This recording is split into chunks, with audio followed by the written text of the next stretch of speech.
tere! Täna ma siis jagan teiega ühe loo oma elust, kui mina ja mu grupp sõpru olime Horvaatias hotellitoas päevasel ajal ja üks mu sõpradest võttis poetšeki, rullis selle kokku ja pani selle otsast põlema, kuna miks mitte, onju. Ja ta hakkas seda suitsetama ja me olime nagu, mida sa teed, sa oled nii loll. Ja ta lihtsalt naerab ja lihtsalt mängib, et ta suitsetab seda.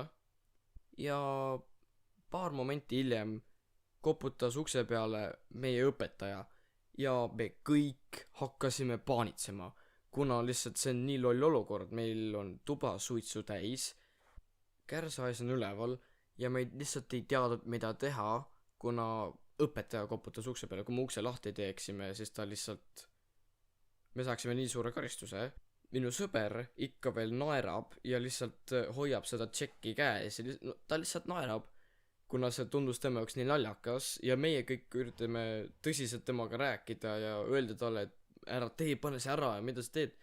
Ja nagu siis põhiliselt ta kustutas tšekki ära, ta toppis selle voodi alla, sest et ta tahtis seda hiljemaks jätta, ja siis me avasime õpetaja jaoks ukse ja ta ütles lihtsalt sööma, et meil on vaja sööma minna. Kõik lõppes hästi, kuna me tegime akna lahti ja toast suits kadus nagu umbes poole tunniga täiesti ära, nii et me jõudsime söömas käia selle ajaga, kui suits ära kadunud, nii et see lõppes hästi, kuigi siuksed olukorrad on väga, ma mõtlen väga ohtlikud, kuna see võib põhiliselt lihtsalt eluks ajaks nagu armid jätta selle, ütleme, õpetajaga või saate aru, mis ma mõtlen, nagu tegu on väga tõsise asjaga. Ja see oligi tänane video sellest loost, kui minu sõber pani tšeki põlema hotelliruumis ja me jäime peaaegu õpetajale vahele sellega. Õnneks see lugu ei lõppenud halvasti ja kõik läks hästi.